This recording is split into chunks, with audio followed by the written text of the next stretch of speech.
கையில் இது வரைக்கும் அப்படி யாருமே கொடுத்ததில்லை. நான் எந்த குழந்தையுமே தூக்குனதில்லை, அந்த அளவுக்கு தூக்குனதில்லை. ஆசை இருக்கும்ல. ஆமா, அது வந்து என்ன வார்த்தையில சொல்ல முடியாது. அந்த வார்த்தையை வந்து 3 நாள் ஒரு கிளைமேக்ஸ் ஷூட் முடிச்சதுக்கப்புறம் அந்த தாக்கத்துலேருந்து நான் வெளியே வரவே இல்லை. ஏன்னா நான் அதில் நிஜமாவே அழுதேன். இந்த எல்லா கேரக்டரும் நிஜ வாழ்க்கையிலேருந்து எடுத்த கேரக்டர். நாங்கள் அந்த ஊரில் போயிட்டு 2 வருஷம் ட்ராவல் பண்ணியிருக்கும் போது இந்த மனிதர்கள் என்னமா இருப்பாங்க செய்வாங்கன்று அதுலேருந்து ஒரு கேரக்டர் எடுத்தது தான் மலையன் கேட்டேன். அந்த ஊரில் இருக்க ஒரு ஆளோட கேரக்டரை எடுத்து டிசைன் பண்ணதான் மலையன் கேட்டேன். அதாவது நீங்க எழுதி முடிச்சு அது திரைக்கு வந்துருச்சு, படம் பார்த்துட்டு ஆடியன்ஸ் வந்து எந்த மாதிரியான தாக்கத்தோட வெளியே போவாங்கன்னு நினைக்கிறீங்க? இந்த வலியையும் உணர்வையும் நம்ம படமாக எடுத்து வச்சுருக்கோம். இதை பார்த்துட்டு அந்த மக்களுக்கான அவங்களுக்கான ஒரு நியாயமோ அவங்களுக்கான ஒரு விஷயமோ அவங்களுக்கு கிடைக்கிறதுக்கு இந்த படம் மூலயமா உதவும் நாங்கள் பார்க்குறோம்.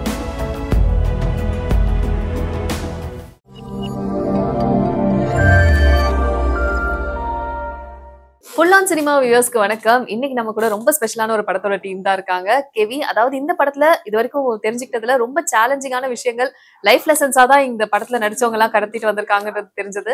ஸோ இந்த படத்தை பத்தி இன்னும் நிறைய விஷயங்கள் கேட்டு தெரிஞ்சுக்கலாம். And starting from you. வணக்கம், நான் உங்கள் தோழி ஜீவா சுப்ரமணியம். இந்த படத்தில் எனக்கு கிடைச்சது வந்து ஒரு பெரிய கிஃப்ட்னு நினைக்கிறேன். ஏன்னா இந்த படத்தில் என்னுடைய கதாபாத்திரம் வந்து நிஜ லைஃப்பில் எனக்கு கிடைக்காத ஒரு பொக்கிஷம் இந்த படத்தில் எனக்கு கதையில் ஒரு கதைக்களமாக கொண்டு வந்து கொடுத்துருக்காங்க. ரொம்ப சேலஞ்சிங்காக தான் இருந்தது, பட் ரொம்ப ஹாப்பியாக இருந்தது. நான் ரொம்ப ஹாப்பியாக ஃபீல் பண்ணேன் இந்த படத்தில் நான் இருக்கேன்றது. ஏன்னா அப்படி ஒரு எக்ஸ்பீரியன்ஸ் எனக்கு கொடுத்தாங்க. இந்த படம் பண்ணதுக்கப்புறம் எனக்கு எதுவுமே இல்லைனாலும் பரவாயில்ல, நான் சர்வை பண்ணுவேன் அப்படின்ற மாதிரியான எனக்கு நிறைய ஒரு அப்சர்வேஷன் எனக்கு கிடைச்சது. ஸோ அதுக்கு இங்கே டீம் எல்லாருக்கும் ஒரு நன்றியை சொல்லிக்கிறேன். நிறைய ஹோப்ஸ் நிறைய எடுத்துட்டு வந்திருக்கீங்க. நிறைய, ஏன்னா இப்போ நமக்கு கிடைக்க வேண்டியது பேசிக் திங்ஸ் எல்லாம் ஈஸியாக நமக்கு கிடைச்சிட்டு தூக்கி போட்டுடுவோம், வேணான்னா குப்பையில் போடுறோம், அந்த மாதிரிலாம் இருக்குது. ஆனால் அந்த ஒரு சின்ன தீப்பெட்டி வாங்குறனாலும் கூட 8 கிலோமீட்டர் நடந்து போகணுன்ற ஒரு ஊரில் போய் நம்ம இருந்துட்டு வந்திருக்கோம். நமக்கு அவங்களுக்கு கிடைக்கிற எல்லாத்தையுமே ஆச்சரியமாக பார்க்குறாங்க, எல்லாத்தையுமே அவங்களுக்கு ஒரு ஆச்சரியம் தான். நமக்கு எல்லாமே அனாவசியமாக நம்ம வந்து அதை தூக்கி போடுறோம், ஆனால் அவங்களுக்கு வந்து அது ஆச்சரியம், ஒரு பொக்கிஷமாக அவங்க பார்க்குறாங்க. அப்படி ஒரு ஊரில் இருந்துட்டு வந்திருக்கிறோம். ஸோ அது எங்களுக்கு ஒரு பெரிய கிஃப்ட்டு தான். ஓகே, அதாவது நீங்கள் இந்த விஷயம் நீங்கள் சொன்னீங்க இல்லையா, இந்த மாதிரி எனக்கு நடக்காத ஒரு விஷயம் நடக்கிறப்ப அது ரொம்ப சந்தோஷமா இருக்கு கேரக்டராகவே அப்படின்னு. இதே மாதிரி தான் திருத்தாய் அவளேன்னு சொல்லி ஒரு படத்துலயும் நீங்க பண்ணியிருப்பீங்க. ஸோ எனக்கு அதுதான் கனெக்ட் பண்ணிக்க முடிஞ்சது டக்குன்னு. அது வந்து நான் குழந்தை தாங்குறேன், இது வந்து அந்த குழந்தைய நான் கையால் வாங்குற ஒரு பிறந்த குழந்தை. அது ஒரு எக்ஸ்பீரியன்ஸ். எப்படின்னா என் கையில் இது வரைக்கும் அப்படி யாருமே கொடுத்ததில்லை, நான் எந்த குழந்தையுமே தூக்குனதில்லை, அந்த அளவுக்கு தூக்குனதில்லை. ஆசை இருக்கும்ல. ஆமா, அது வந்து என்ன வார்த்தையில சொல்ல முடியாது. அந்த வார்த்தையை வந்து எனக்கு தமிழும் ஜகனும் எனக்கு அப்படி ஒரு இதை கொடுத்துருக்காங்க. அது ரொம்ப சந்தோஷமா இருந்தது. அது ஒரு 3 நாள் ஒரு கிளைமேக்ஸ் ஷூட் முடிச்சதுக்கப்புறம் அந்த தாக்கத்துலேருந்து நான் வெளியே வரவே இல்லை. ஏன்னா நான் அதில் நிஜமாவே அழுதேன்.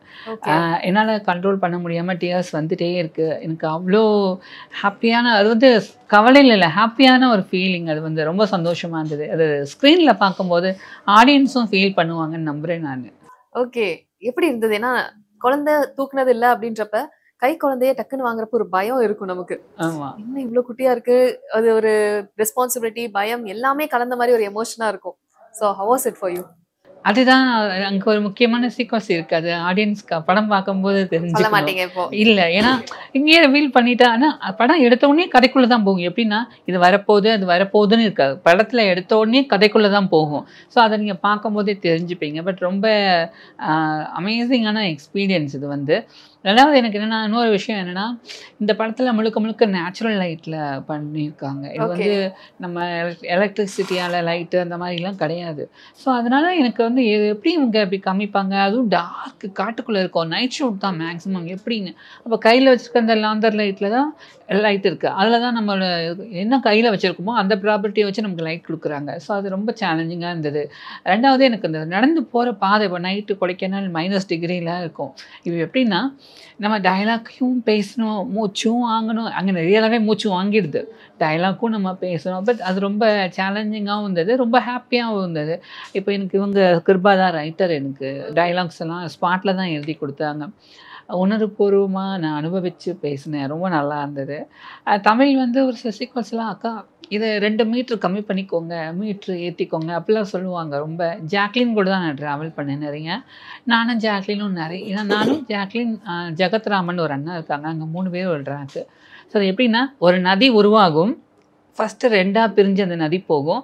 அப்புறம் அந்த நதி 3ஆ பிரியும். அதுக்கப்புறம் 2ஆ பிரியும். திரும்ப அந்த நதி ஒரே இடத்துல சங்கமிக்கிறது தான் கதை. சுருக்கமா சொல்றதா இருந்தா. ஸோ இது ஒரு ஆடியன்ஸ்க்கு வந்து எங்கேயுமே வந்து ஐயோ லேகா இருக்கு அப்படின்னு ஃபீல் பண்ணவே முடியாது. எங்கேஜிங்கா இருக்கும். அவங்க வந்து அடுத்து என்ன, அடுத்து என்னன்ட்டு. ஸோ அப்படி ஒரு எக்ஸ்பீரியன்ஸ் எங்க குழுவினர் எல்லாம் சேர்ந்து குடுத்துருக்காங்க. எனக்கு ரொம்ப சந்தோஷமா இருக்கு. இப்படி ஒரு படத்துல work பண்ணியிருக்கேன்றது. Nice.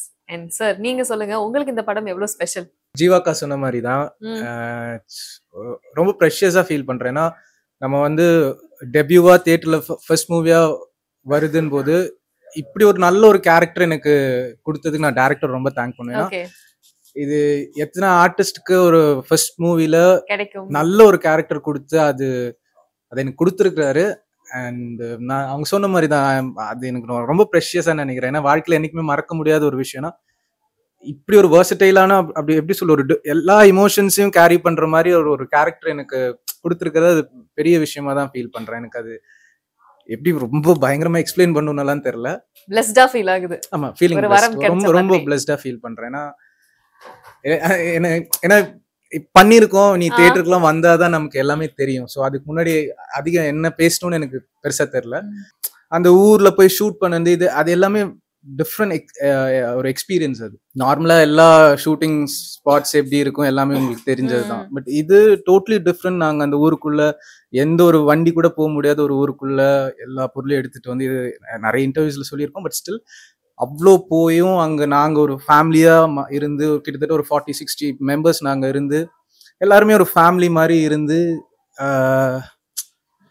Each and every thing நான் எங்களுக்குள்ளேயே இது பண்ணி ஒரு படத்தை இவ்வளோ அழகா நாங்க கொண்டு வந்திருக்கோம் அப்படின் போது நான் இதுல ஒரு பார்ட்டா இருக்கேன்னு நினைக்கும் போது நான் ரொம்ப சந்தோஷமா இருக்கேன். ஏன்னா இப்படி ஒரு வாய்ப்பு கிடைச்சதுக்கு நான் ஆக்சுவலா நான் நன்றி சொல்லணும். நீங்க சொல்றப்ப எனக்கு புரியுது எந்த அளவுக்கு அது எமோஷனலா ஃபீல் ஆகுதுன்னு சொல்லிட்டு. இப்ப இந்த படைப்பை வந்து மக்கள் கிட்ட கொடுத்தோன்னே அவங்க கிட்ட இருந்து ஒரு ரெஸ்பான்ஸ் வரும். ஆல்ரெடி ப்ரெஷ் ஷோ எல்லாம் பார்த்தாச்சு. சோ அவங்க கிட்ட இருந்து வர வார்த்தைகள் இன்னும் பெரிய உங்களுக்கான கிஃப்டா இருக்கும் இல்லையா? அங்க செட்லயும் சரி உங்க நடிப்பை யாராவது அங்கீகரிச்சிருந்தா இல்ல மக்கள் கிட்ட அந்த கேரக்டர் அதே மாதிரி எமோஷன்ஸோட கேரி ஆகி போயிருந்தா அது இன்னும் ஸ்பெஷலான ஃபீல் கிடைக்கும். அந்த ஃபீல்ஸ் அது தெரியல. நான் ஆக்சுவலா ரொம்ப காமன் கம்போஸ்டா இருக்கேன். எப்படி சொல்றது, ஒரு மைண்ட்ல எதுவுமே யோசிக்காம ஃப்ரீயா இருக்கணும்னு நினைக்கிறேன். ஏன்னா அது ரெஸ்பான்ஸ் எப்படி இருக்கும் நமக்கு தெரியாது. அது எப்படி இருக்க போகுதுன்னு அது பர்சனலா அது ஆடியன்ஸ் பாயிண்ட் ஆஃப் வியூ தான். நமக்குள்ள நம்ம என்னதான் இருந்தாலுமே ஒரு ஆடியன்ஸ் அவங்க தான் எல்லாத்துக்குமே வந்துட்டு ஜட்ஜ் மாதிரி. ஸோ அவங்க பார்த்து என்ன ஏதுன்னு சொல்றாங்களோ அதுலதான் நமக்கு தெரிய வரும். அது தெரிஞ்சு நல்லா நடிச்சிருக்கேன்னு சொன்னாலுமே பெரிய விஷயம் கிடையாது. நம்ம அடுத்த படம் நம்ம ஒண்ணு பண்றோம்னா அது வேற மாதிரி இருக்கும். அது மறுபடியும் முதல் படம் பண்ற மாதிரி மறுபடியும் நான் ஒரு நம்பிக்கை இருக்கு நல்லபடியா பண்ணிருக்கேன்ட்டு. அவ்வளவுதான். Great. It was so real to listen to you seriously. படத்தோட மொத்த உருவாக்கமே வந்து எடிட்டர் டேபிள்ல இருந்து தான் ஆரம்பமாகும். அண்ட் அவரு நிறைய பேர் சொல்லியிருக்காங்க, அதாவது எந்த இடத்துலயுமே இந்த லேகே ஃபீல் ஆகல அப்படின்றது. ஸோ அதுவே ஒரு பெரிய ரெஸ்பான்சிபிலிட்டி உங்களுக்கு. ஸோ இந்த ப்ராஜெக்ட் அதுல இருந்து நீங்க கத்துக்கிட்ட விஷயங்கள்னா என்னவா இருக்கும்? பேசிக்கா இது வந்து ஒரு சர்வைவல் த்ரில்லர், சர்வை டிராமா தான், ஒன் நைட் டிராமா தான் இது. ஸோ இதில் நம்ம மெயினாக பார்த்தது என்னன்னா அந்த டென்ஷன், அந்த மூடு, இது ரெண்டும் ஹோல்டு பண்ணுங்கிறது மட்டும்தான் முக்கியமான கன்சர்னாக இருந்தது. So at the same time multiple ஸ்டோரிஸும் இருக்கும், ஒரு 2-3 ட்ராக்ஸும் இருக்கும். அதுதான் அக்கா அப்படி சொன்னாங்க, அந்த பல்வேறு ட்ராக்ஸ் ஒன்றா செய்கிற இடம். ஸோ அப்போ பேலன்ஸும் கரெக்டாக இருக்கணும். At same time mood disturb ஆகாமல் பார்க்குறவங்களுக்கு என்கேஜிங்காக இருக்கணும். அதுதான் வராங்க. ஸோ வரவங்களே எந்த விதத்துலையும் தொய்வடையாமல் ஓகே என்ஜாய் பண்ணி எல்லா சீனையும் என்ஜாய் பண்ணுறதுக்கு ஸ்பேஸ் இருக்கணுங்கிறது தான் கன்சர்னாக இருந்தது. அதுக்கு ஒரு ஒன் இயர் ஆச்சு எடிட் பண்ணி முடிச்சு ஒரு 20-25 வெர்ஷன்ஸ் பண்ணி பார்த்து நமக்கு ஒரு ஐடியா வந்துச்சு, ஓகே இதுதான் ரிலீஸ்க்கு இது கரெக்டாக இருக்கும்னு.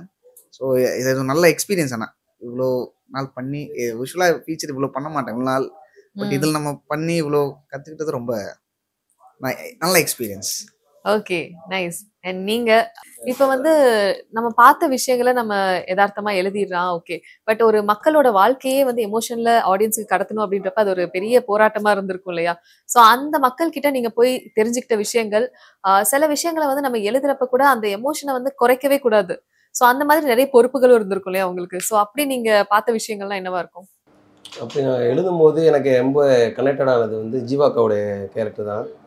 அவங்க நிஜ வாழ்க்கையில் என்னவா இருக்காங்கன்றது தான் ஒரு கேரக்டராக தான் நம்ம அதை தான் எழுத நான் செஞ்சோமே. பட் அது எழுதும்போது எனக்கு ரொம்ப எமோஷனலாக எழுதும்போது எமோஷனல் ஆனது வந்து இந்த கேரக்டர் எழுதும்போது, டைலாக்காக எழுதும்போது நான் சொல்கிற வார்த்தைகள் படத்தில் பார்க்கும்போது தெரியும். அது எழுதும்போது எனக்கு ஒரு மாதிரி ஒரு ஃபீல் ஆகிடுச்சு செஞ்சிருச்சு. நான் எழுதும்போது இந்த படம் பார்க்கும்போது தியேட்டரில் பர்டிகுலராக இந்த இடத்துக்கு வந்து ஒரு நல்ல ரெஸ்பான்ஸ் இருக்குன்னு அதேமாதிரி ப்ரெஸ் ஷோவில் பார்த்துட்டு தனியாக கூட்டு மென்ஷன் பண்ணி சொன்னாங்க. அது வந்து சந்தோஷமாக இருந்தது. அது மாதிரி இருக்க ஒவ்வொரு கேரக்டருமே இப்போ மலையன் கேரக்டர் எடுத்தாலும் கதையில் ஹீரோ மலையன் பண்ணியிருக்காங்க. ஹீரோயின் கேரக்டர் மந்தார்னு ஒரு கேரக்டர்.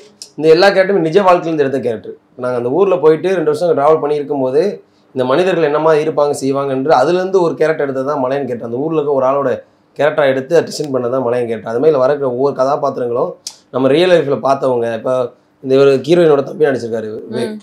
இவரோட கேரக்டர்லாம் வந்து இப்போ நம்ம ரியல் லைஃப்பில் நம்ம வீட்டில் நம்ம ஃபேம் இல்லை, நம்ம அக்காவோட தம்பி ஒருத்தர் இருந்திருப்பாங்க, நம்ம பார்த்துருப்போம் செஞ்சுருப்போம். அப்படின்னும் போது அந்த மீட்டரை வந்து இந்த கதைக்குள்ளே நம்ம எவ்வளோ அளவுக்கு கொண்டு போகிறோம், எந்த அளவுக்கு தேவை அப்படின்னு போது டிசைன் பண்ணும்போது அதுக்கு என்னென்ன மூடு கொடுக்கலாம், என்னென்ன செயல்பாடு இருக்கட்டும், அதோட ஆக்ஷன் என்னவா இருக்குன்றதெல்லாம் வந்து எழுதுறதுக்கு ரியல் லைஃப்பில் எடுத்த விஷயங்கள் ஹெல்ப்ஃபுல்லாக இருந்தது. ஓகே, அதாவது நீங்க எழுதி முடிச்சு அது திரைக்கு வந்துருச்சு.